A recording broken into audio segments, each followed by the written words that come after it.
Welcome to Al Hadi Foundation School.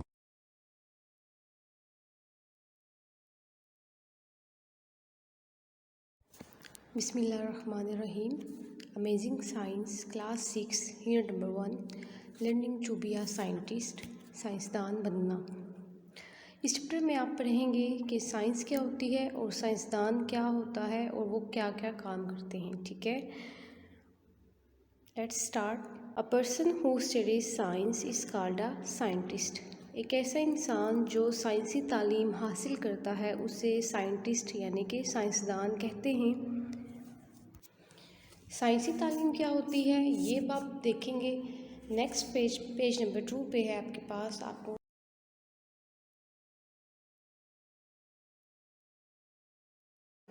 Learning to be a scientist, साइंसदान बनना। The study of things and events that take place around us is called science.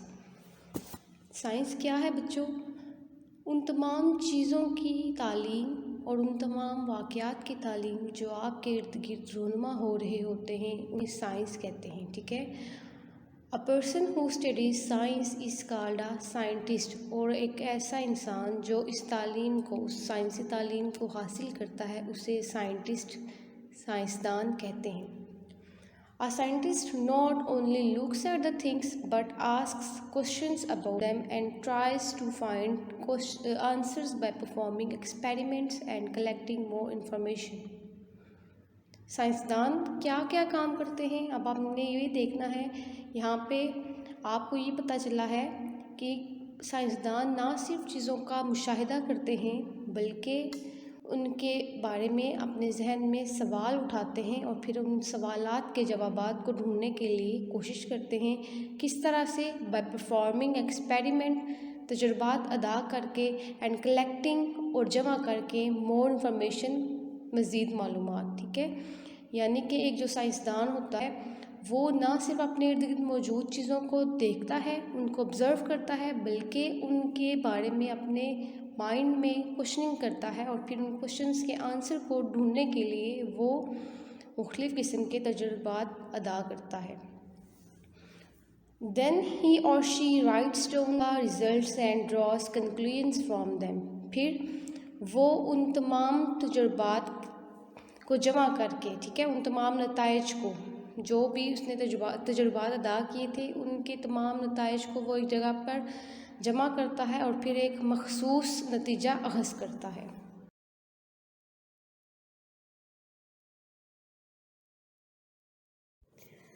A scientist uses scientific methods to answer the questions. एक साइंसदान अपने सवालात के जवाबात को ढूंढने के लिए साइंसी तरीके को अपनाता है। He or she works in a special room called as a laboratory. वो एक ख़ास किस्म के कमरे में काम करता है जिसे लेबॉर्ट्री यानी कि तजुर्बागाह कहते हैं। There are many instruments in a laboratory. Laboratory के अंदर बहुत से आलात होते हैं। They have been invented to help scientists. वो साइंसदानों की मदद के लिए बनाए गए हैं। Make accurate measurements and calculations, जो कि दुरुस्त किस्म की पैमाइशें और हिसाब लेते हैं। For the experiment they perform, उन तमाम तजुर्बात की जो वो अदा करते हैं, यानी कि by the help of these instrument जो कि वहाँ पे मौजूद होते हैं लेबॉर्ट्री के अंदर, साइंसदान जो है वो अपने किए गए तजुर्बात के बारे में दुरुस्त मेजरमेंट्स और कैलकुलेशन लेते हैं उनकी मदद से। ठीक है,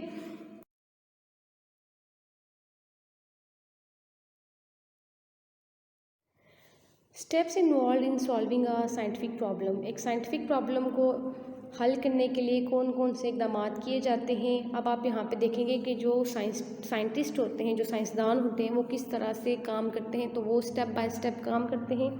यहाँ पे आपको 6 तरह के स्टेप्स नज़र आ रहे हैं जो साइंसदान जो हैं वो स्टेप बाय स्टेप उसको लेके चलेंगे। सबसे पहले है आइडेंटिफाई द क्वेश्चन। सबसे पहले क्या है कि उसने अपने इर्द गिर्द मौजूद चीज़ों को देखा, उनको ऑब्ज़र्व किया, उनका मुशाहिदा किया। अब उसने अपने माइंड में एक क्वेश्चन को एराइज़ किया। आइडेंटिफिकेशन की, क्वेश्चन की सवाल उठाया। क्या? To find out whether all insects have 6 leg. क्या? यानी कि फॉर एग्ज़ाम्पल जैसे यहाँ पे इन्होंने जो है इंसेक्ट्स की बात की है, हशरात की बात की है कि एक साइंटिस्ट है, उसने अपने मौजूद हशरात को देखा, इंसेक्ट्स को देखा। अब उसने अपने माइंड में एक क्वेश्चन अराइज किया कि क्या तमाम हशरात की 6 टांगें होती हैं। तो ये सब फर्स्ट स्टेप जो था उसका आइडेंटिफिकेशन वो हो चुका है। अब वो इसके ऊपर वर्क करेगा, ठीक है। वो जो उसने ऑब्जर्वेशन की है, एक क्वेश्चन अराइज किया है, अब वो उसको के आंसर के लिए मुख्तलिफ किस्म के स्टेप्स को परफॉर्म करेगा ताकि उसको एक फाइनल रिज़ल्ट मिले। तो सेकंड स्टेप क्या है उसका, कलेक्ट इंफॉर्मेशन। वो आप मालूमात को इकट्ठा करेगा, यानी कि जो जिन इंसेक्ट्स को उसने ऑब्ज़र्व किया है उनके बारे में वो अपने पास मालूमात इकट्ठी करेगा। Collect different kinds of insect. सबसे पहले क्या होता है कि वो मुख्तलिफ़ किस्म के हशरात को जमा करेगा अपने पास, ठीक है। उसके बाद थर्ड वन क्या है, परफॉर्म एन एक्सपेरिमेंट। फिर वो उन हशरात के ऊपर एक तजुर्बा अदा करेगा। कैसे, use a magnifying glass in order to count the number of legs of each insect. एक मैग्नीफाइंग ग्लास को इस्तेमाल करके, मैग्नीफाइंग ग्लास कौन सा होता है, एक ऐसा ख़ास किस्म का शीशा जो छोटी चीज़ों को बड़ा करके दिखाता है, ठीक है, जो स्मॉल ऑब्जेक्ट्स को बड़ा करके विजुलाइज करवाता है। तो वो साइंसदान क्या करेगा, सबसे पहले मैग्नीफाइंग ग्लास को इस्तेमाल करेगा ताकि वो तमाम हशरात की, जैसे यहाँ पे आपको शो किए गए हैं 3 kinds of insect, house fly, ant and cockroach. अब इनके ऊपर इसने वर्क करना है, तो इनका उसने नंबर ऑफ लेग्स काउंट करने के लिए वो एक मैग्नीफाइंग ग्लास इस्तेमाल करेगा, क्योंकि आपको पता है कि चूंटी जो है स्मॉल बहुत छोटी सी होती है कि आप उसको नेकेड आई के साथ विजुलाइज नहीं कर सकते, उसके नंबर ऑफ लेग्स को आप काउंट नहीं कर सकते, इसलिए उसके साइज़ को बिगड़ दिखाने के लिए वो मैग्नीफाइंग ग्लास इस्तेमाल करता है ताकि वो उनके नंबर ऑफ लेग्स को काउंट कर सके। फोर्थ वन क्या है, रिकॉर्ड द रिज़ल्ट। जो भी उसने एक्सपेरिमेंट परफॉर्म किया, अब उसके बाद जो उसके पास रिज़ल्ट्स आए उसने उनको महफूज करना है, अपने पास रिकॉर्ड कर लेना है। कैसे, make a list of all the insect, तमाम हशरात की एक लिस्ट बनाएगा वो, and the number of legs, और उनके सामने क्या लिख देगा, उनके नंबर ऑफ लेग्स तमाम हशरात की, ठीक है। एक लिस्ट बनाएगा जिसमें हाउस फ्लाई, एंट और कॉकरोच का नाम लिखेगा और फिर उनके आगे नंबर ऑफ लेग्स को वो लिख देगा सबकी। फिफ्थ वन क्या है, एनालाइज द रिज़ल्ट। फिर वो उन रिज़ल्ट्स को एनालाइज करेगा, उन नताइज को का तज्जिया करेगा, यानी कि जो उसमें से बार बार मोस्ट कॉमन जो रिज़ल्ट होगा उसका वो उसको लिख लेगा, अपने पास नोट डाउन कर लेगा। कैसे, उसका जो मोस्ट कॉमन रिज़ल्ट क्या आएगा कि ईच इंसेक्ट हैज़ 6 लेग, के तमाम कीड़ों की 6 टांगें होती हैं।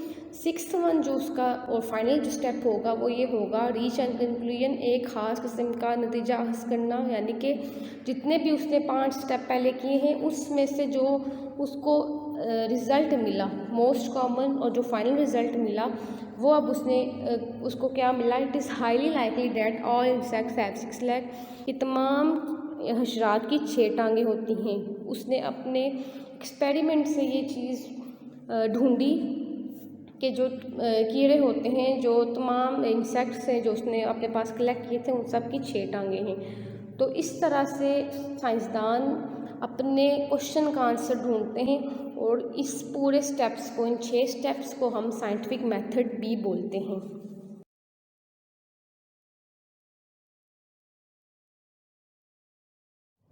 लुकिंग एट आ लेबॉर्ट्री को देखना। अब हम यहाँ पे ये पढ़ेंगे कि लेबॉर्ट्री के अंदर क्या क्या चीज़ें मौजूद होती हैं और लेबॉर्ट्री क्या होती है। A laboratory is a place where scientific experiments are carried out. एक लेबॉर्ट्री एक ऐसी ख़ास जगह होती है जहाँ पे साइंसी तजुर्बात अदा किए जाते हैं। It contains lot of scientific equipment called apparatus। इसके अंदर बहुत से साइंसी आलात मौजूद होते हैं जिसे अपरेटस कहते हैं, ठीक है। बहुत से साइंसी सामान वहाँ पे मौजूद होता है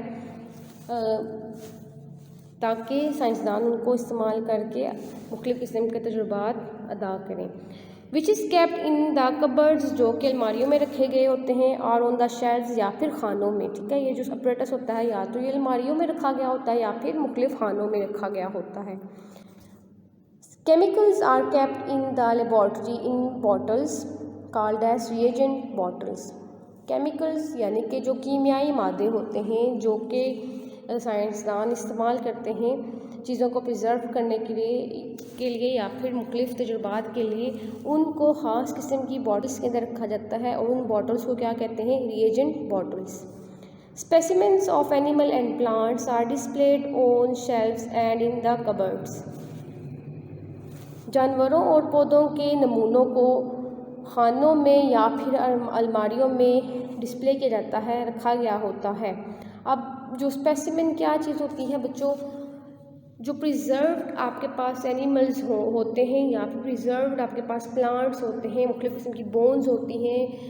ये डिपेंड करता है कि साइंटिस्ट कौन कौन से एक्सपेरिमेंट परफॉर्म करता है अपनी लेबॉर्ट्री के अंदर, तो उसके हिसाब से मुख्तलिफ किस्म के स्पेसिमेंस वो अपने पास प्रिजर्व करके रखता है ताकि वो at the time of use वो उनको इस्तेमाल कर सके. ठीक है, तो ये जो तमाम स्पेसिमेंस होते हैं वो उनको कबर्ड्स में या फिर शेल्व्स में रखा गया होता है. And scientific charts are displayed on the walls, और दीवारों के ऊपर साइंसी चार्ट्स लगाए गए होते हैं.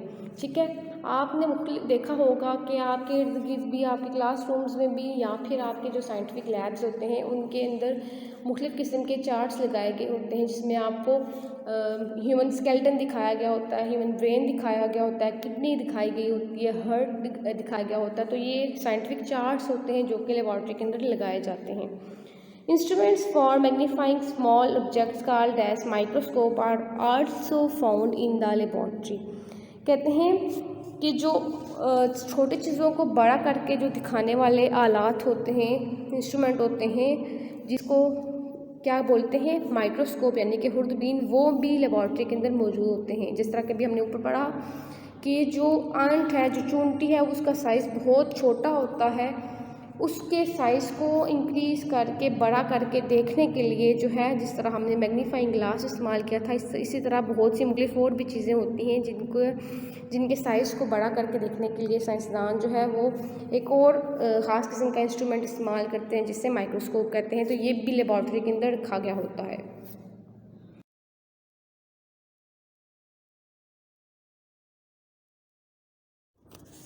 Instruments used by a scientist. साइंसदान कौन कौन से आलात को इस्तेमाल करता है? सबसे पहले है माइक्रोस्कोप, खुर्दबीन. We use a special instrument called a microscope. हम एक ख़ास किस्म का इंस्ट्रूमेंट आला इस्तेमाल करते हैं जिसे खुर्दबीन कहते हैं. To help us to see very small objects such as cells, जो हमें बहुत छोटी चीज़ों को बड़ा करके दिखाने में, देखने में मदद देता है, जैसे कि सेल्स, खुलियात. माइक्रोस्कोप एक ऐसा इंस्ट्रूमेंट होता है जिसके ज़रिए आप छोटी चीज़ों को बड़ा करके देखते हैं, जैसे कि आप पीछे पढ़ चुके हैं अपने टेस्ट में. A microscope help to make an object appear bigger. Microscope हमें चीज़ों को बड़ा करके दिखाता है. This is done with the help of many different lenses. ये बहुत से मुख्तलिफ किस्म के लेंसेज की मदद से होता है. लेंसेज क्या होते हैं बच्चों? आपने देखा होगा कि जिन लोगों की आई साइट वीक होती है उनके ग्लासेस के अंदर जो शीशे लगे होते हैं उनको लेंसेज बोलते हैं. लेंसेज क्या करते हैं? लेंसेज चीज़ों को बड़ा करके या फिर बहुत बड़ी बड़ी चीज़ों को छोटा करके भी दिखाते हैं. तो ये मुख्तलिफ किस्म के लेंसेज होते हैं जो माइक्रोस्कोप के अंदर लगाए जाते हैं ताकि साइंटिस्ट जो हैं वो चीज़ों को बड़ा करके देख सकें, उनके साइज़ को बड़ा करके देख सकें.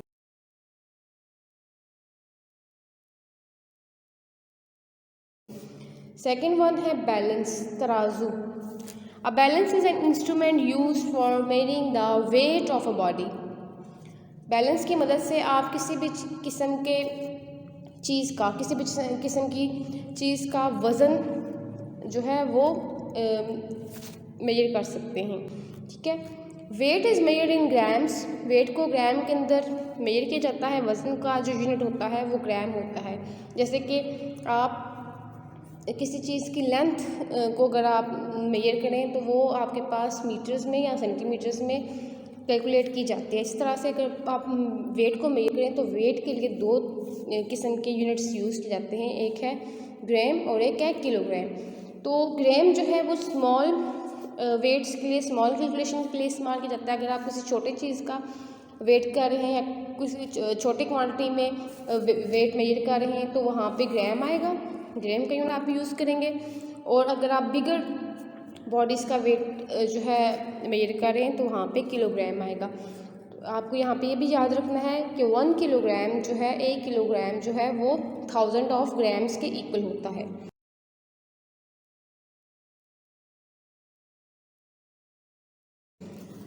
थर्ड जो आपके पास है इंस्ट्रूमेंट वो है मेजरिंग सिलेंडर्स।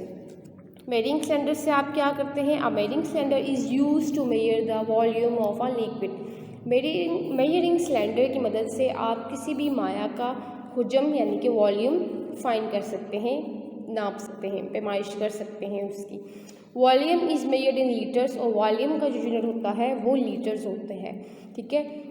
फॉर एग्जांपल अगर आपने किसी चीज़ के अंदर पानी की क्वांटिटी को, कि एक ग्लास में कितना पानी है, एक टब में कितना पानी है, आपने उसकी क्वांटिटी को मेजर करना है, उसके वॉल्यूम को मेजर करना है, तो आप वो लीटर्स के अंदर मेजर करेंगे। और यहाँ पे वॉल्यूम के भी 2 यूनिट्स होते हैं, डिपेंड्स कि अगर आप ज़्यादा क्वांटिटी में या ज़्यादा चीज़ का वॉल्यूम मेजर कर रहे हैं तो वो लीटर में आएगा, और अगर कम क्वांटिटी में कर रहे हैं वॉल्यूम मेजर तो वो मिलीलीटर्स में आएगा। और यहाँ पे आपको ये भी याद रखना होगा कि 1 लीटर जो है वो थाउजेंड्स ऑफ मिलीलीटर्स के इक्वल होता है।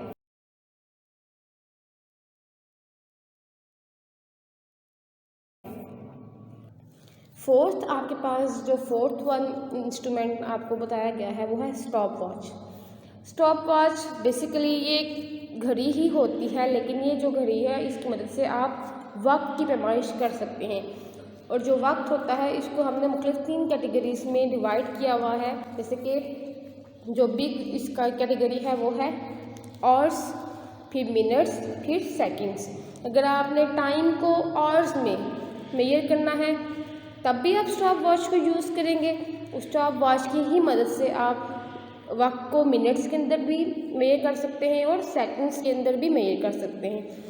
और जैसे कि आपको पता है कि 1 hours is equals to 60 minutes, के 1 घंटे में 60 मिनट होते हैं। एंड एवरी ईच मिनट, ठीक है, हर मिनट के अंदर 60 सेकंड्स होते हैं। तो इस तरह से आप जो है वक्त को भी मेजर कर सकते हैं with the help of stop watch.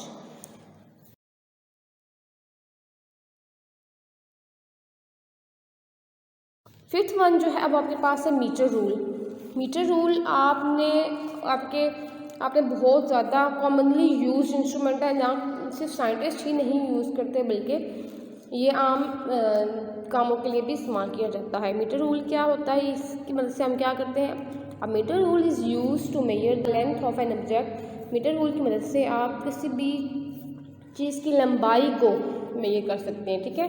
कोई चीज़ कितनी लंबी है ये आप कैसे फाइंड करेंगे? मीटर रूल को यूज़ करके। Length is measured in metres. Length को मीटर के अंदर मेजर किया जाता है। A measuring tape is also use for this purpose. और इस मकसद के लिए एक मेजरिंग टेप को भी इस्तेमाल किया जा सकता है। तो यहाँ बेसिकली 2 इंस्ट्रूमेंट लेंथ के लिए हम यूज़ कर सकते हैं, एक है मेजरिंग टेप और एक है मीटर रूल। और इसी तरह से लेंथ के भी 2 यूनिट्स होते हैं, एक होता है मीटर और एक होता है सेंटीमीटर। तो अगर आपने छोटी चीज़ की लेंथ फाइंड करनी है तो वो सेंटीमीटर्स में आएगी, और अगर बड़ी चीज़ का आपने लेंथ फाइंड करनी है तो उसका यूनिट मीटर होगा। और आपको ये पता होना चाहिए कि 1 metre is equals to 100 centimetres, के 1 मीटर में 100 सेंटीमीटर्स होते हैं।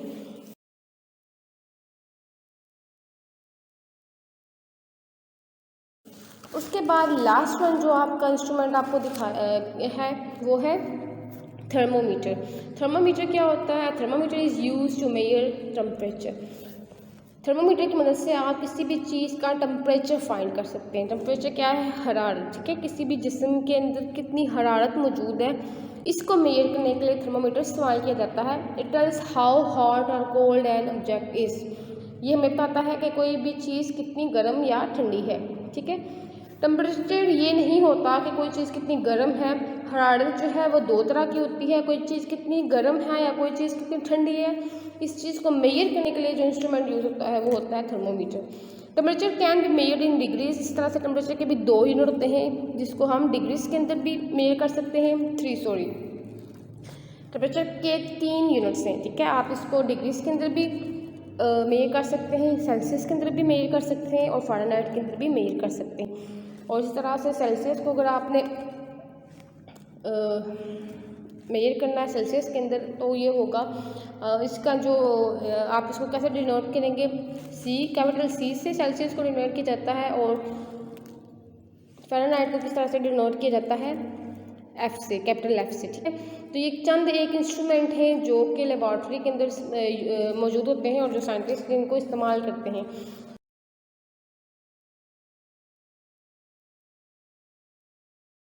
Some more instrument found in the laboratory, laboratory के अंदर कुछ मुख्तलिफ किस्म के और भी इंस्ट्रूमेंट होते हैं।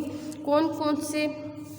सबसे पहले है मेजरिंग सिलेंडर, इसकी मदद से आप वॉल्यूम मेजर कर सकते हैं। मेजरिंग फ्लास्क, फ्लास्क से ये मेजरिंग फ्लास्क भी जो है वो भी वॉल्यूम के लिए इस्तेमाल किया जा सकता है।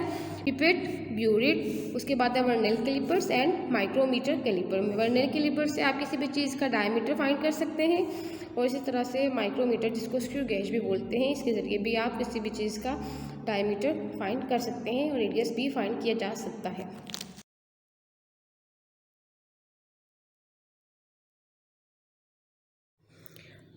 A good laboratory should be designed in such a way that it is well lit and it is convenient and easy to work in. एक अच्छी लेबॉर्ट्री को इस तरह से बनाया जाता है कि ये बहुत अच्छी तरह से रोशन हो और जिसमें काम करना आसान हो। It should be well ventilated so that fumes of chemicals can easily escape without causing discomfort. इसको इतना अच्छी तरह से हवादार होना चाहिए ताकि कीमियाई मादों के धुएँ बआसानी इसमें से निकल सकें, बाहर जा सकें बगैर किसी तकलीफ़ के। और laboratory must be equipped with a fire extinguisher to put out a fire in case of an accident. Laboratory के अंदर फायर एक्सटिंग्विशर का होना ज़रूरी होता है ताकि हादसे की सूरत में लगने वाली आग को आसानी से बुझाया जा सके, ठीक है। लेबॉर्ट्री के अंदर मुख्तलिफ़ किस्म के एक्सपेरिमेंट्स परफॉर्म किए जा रहे होते हैं, तो इसमें जो है केमिकल्स के फ्यूम्स भी उड़ रहे होते हैं, तो इसको इतना हवादार होना चाहिए कि वो जो फ्यूम्स हैं, वो जो धुएँ होते हैं वो इजीली एस्केप आउट हो जाएं, बाहर निकल जाएं और साइंटिस्ट जो होते हैं उनको भी कोई किसी तकलीफ़ का सामना ना करना पड़े।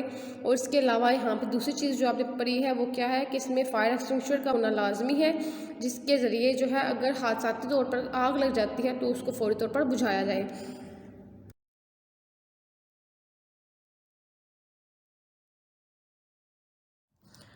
A first aid box containing emergency medicines and bandages must be kept in a handy place.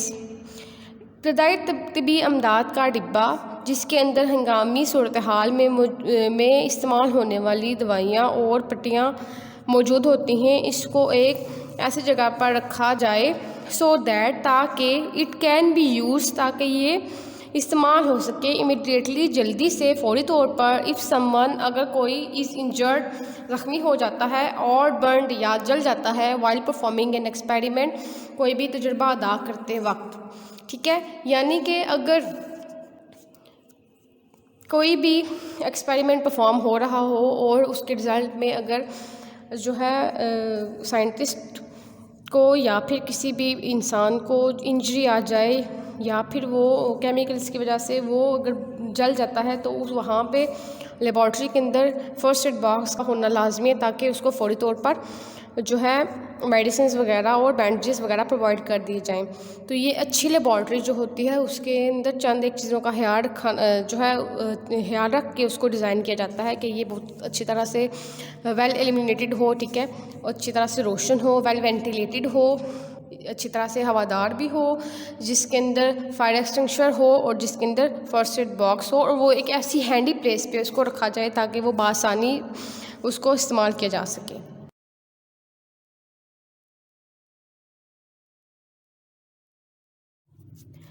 Safety rules for using a laboratory, laboratory में काम करने की एहतियाती तदाबीर। अभी आप इसमें ये पढ़ेंगे कि लेबॉर्ट्री के अंदर जब हम काम कर रहे होते हैं तो हमें किन किन खास चीज़ों का ख्याल रखना चाहिए ताकि हमें किसी भी किस्म की परेशानी का सामना ना करना पड़े। तो सबसे पहले है do not touch anything without your teachers permission, कि अपने उस्ताद की इजाज़त के बगैर आप किसी चीज़ को ना छुएं, ठीक है। टीचर की परमिशन के बगैर आप किसी भी चीज़ को टच ना करें, तो सबसे पहला रूल ये होता है। Second one is follow your teachers instruction, कि अपने उस्ताद की बताई गई हदायत पर अमल करें, ठीक है। टीचर जो भी आपको बोलेगा, जिस तरीके से बोलेगा, आपने उस चीज़ को फॉलो करना है, बगैर किसी भी बगैर ज़रूरत के या बगैर टीचर की इंस्ट्रक्शन के आपने किसी भी चीज़ को टच नहीं करना। Third one is always put the things back in their place after use, हमेशा चीज़ों को इस्तेमाल के बाद उनकी जगह पर रख दें। तो ये तीसरा और सबसे मेन जो है वो रूल यही है कि जहाँ से आप जो भी चीज़ उठाएं वहाँ पे उसको रख दें। Fourth one is put stoppers on the reagent bottles immediately after use, reagent bottles के ऊपर स्टॉपर लगा दें जब आप इनको इस्तेमाल कर लें। रिएजेंट बॉटल्स कौन सी होती हैं, हमने पहले भी पढ़ा है, जिनके अंदर केमिकल्स को रखा जाता है, वो वाली बॉटल्स जहाँ पे केमिकल्स को रखा जाता है, जिनके अंदर केमिकल्स मौजूद होते हैं। तो जब आप उन रिएजेंट बॉटल्स को यूज़ कर लें तो उनके ऊपर स्टॉपर लगा दें, ताकि जो है कुछ केमिकल्स ऐसे होते हैं जो कि स्टॉपर अगर वहाँ से हम स्टॉपर्स को निकाल दें तो वो एस्केप आउट हो जाते हैं। तो या फिर कभी कभी वो एक्सीडेंटली गिर भी सकते हैं, जिससे डैमेज आ सकता है। तो यहाँ पे यही लिखा गया है कि जब आप इन रिएजेंट्स बॉटल को यूज़ कर लें तो आप इनके ऊपर स्टॉपर लगा दें। Fifth one is report all damage to the person in charge of laboratory, अगर लेबॉर्ट्री में काम करते हुए किसी किस्म का नुकसान या डैमेज हो जाता है तो आप उसके लेबॉर्ट्री के इंचार्ज को बताएंगे, उनको रिपोर्ट करेंगे। Six one is wash your hands thoroughly after performing an experiment, कोई भी तजुर्बा अदा करने के बाद अपने हाथों को अच्छी तरह से मुकम्मल तौर पर धो लें, ताकि आपके हाथों में कोई भी केमिकल बाकी ना रहे। Do not throw solid in the drains और इन द सिंक, सॉलिड जो है क्या है, मतलब जो आपका जो केमिकल्स यानी कि जो एक्सपेरिमेंट हमने परफॉर्म किया होता है उसके रिज़ल्ट में जो आपके पास वेस्ट मटेरियल रहता है उसको बच जाता है, उसको नालियों में या फिर सिंक में ना फेंकें। एट्थ क्या है, ऑलवेज वर्क केयरफुली, हमेशा एहतियात से काम करें। Ninth one is do not eat drink shout play और थ्रो एनीथिंग और एट एनीवन, लेबॉर्ट्री में काम करते हुए ना कोई चीज़ ना खाएं, ठीक है, ना कोई चीज़ आपने खानी होती है, ना पिए, किसी पर मत चिल्लाएं बिला वजह और फजूल चीज़ों के साथ ना खेलें, और थ्रो एनीथिंग एट एनीवन, और किसी की तरफ कोई चीज़ ना फेंकें। सबसे लास्ट 10th जो है वो है thoroughly clean all operators of use, इस्तेमाल के बाद ऑपरेटर्स को अच्छी तरह से मुकम्मल तौर पर साफ़ कर लें, ठीक है। ऑपरेटर्स क्या है, वो सामान इंस्ट्रूमेंट जो आपने यूज़ किए हैं उनको अच्छी तरह से क्लीन कर लें ताकि वो रीयूजेबल हो, अगेन यूज़ किए जा सकें। आई होप आपको इस चैप्टर की अंडरस्टैंडिंग हो गई होगी। अगर आपको किसी चीज़ की समझ नहीं आई तो आप अगेन एंड अगेन इस लेक्चर को देखें और फिर इंशाल्लाह ताला आपको ये चीज़ें समझ में आ जाएंगी। अल्लाह ताला आपका हामी और नासिर हो। अल्लाह हाफिज़।